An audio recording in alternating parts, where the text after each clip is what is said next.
এক টুকরো মাছের ভর্তা দিয়ে যদি সম্পূর্ণ প্লেটের ভাত খাওয়া যায় তাহলে মন্দ কি বলুন তো। কি এমন ভর্তা করলাম সেটাই আপনাদেরকে দেখাই। প্রথমে আমি এখানে একটা আস্ত তেলাপিয়া মাছ নিয়ে নিয়েছি।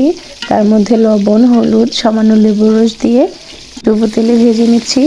আস্তে আস্তে করে এপিট ওপিট লাল লাল করে ভেজে নিলে মাছটা ভালো সেদ্ধ হয় আর অনেক ক্রিস্পি হয়। তাহলে ভর্তাটা করতে অনেক সুবিধা হয়, প্লাস খেতেও অনেক মজা হয়। তো এখানে আমি সময় নিয়ে আস্তে আস্তে করে মাছটা সুন্দর করে এপিট ওপিট ভেজে নিয়েছি। একই তেলে আমি শুকনো মরিচ লাল লাল ঝাল ঝাল টেলে নিয়েছি তেলের মধ্যে।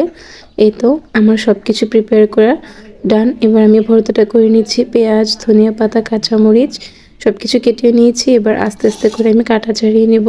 কাটা ছাড়ানোটা একটু টাফ হলেও ধৈর্য ধরে করে নিলে ভর্তাটা খেতে বেশ ভালো লাগে। আমার মাছ থেকে কাটা ছাড়ানো শেষ। আমি এখানে পেঁয়াজ, কাঁচামরিচ, ধনিয়া পাতা সব কিছু একসাথে নিয়ে নিচ্ছি। তার মধ্যে দিয়ে দিচ্ছি এই তো শুকনো মরিচগুলো ভেঙে ভেঙে দেওয়ার পর তারপর দিয়ে দিচ্ছি আমি এখানে লবণ দিয়ে এবার সুন্দর করে মেখে নেব। হাতের সাহায্যে মাখলে ভালো হয়। তো আমার মাখাও শেষ। এবার আমি একটুখানি সরিষার তেল দিয়ে দিয়েছি। সরিষার তেলটা বেশি করে দিলে ভর্তাটা বেশ ঝাঁঝালো হয় আর বেশ ভালো লাগে খেতে।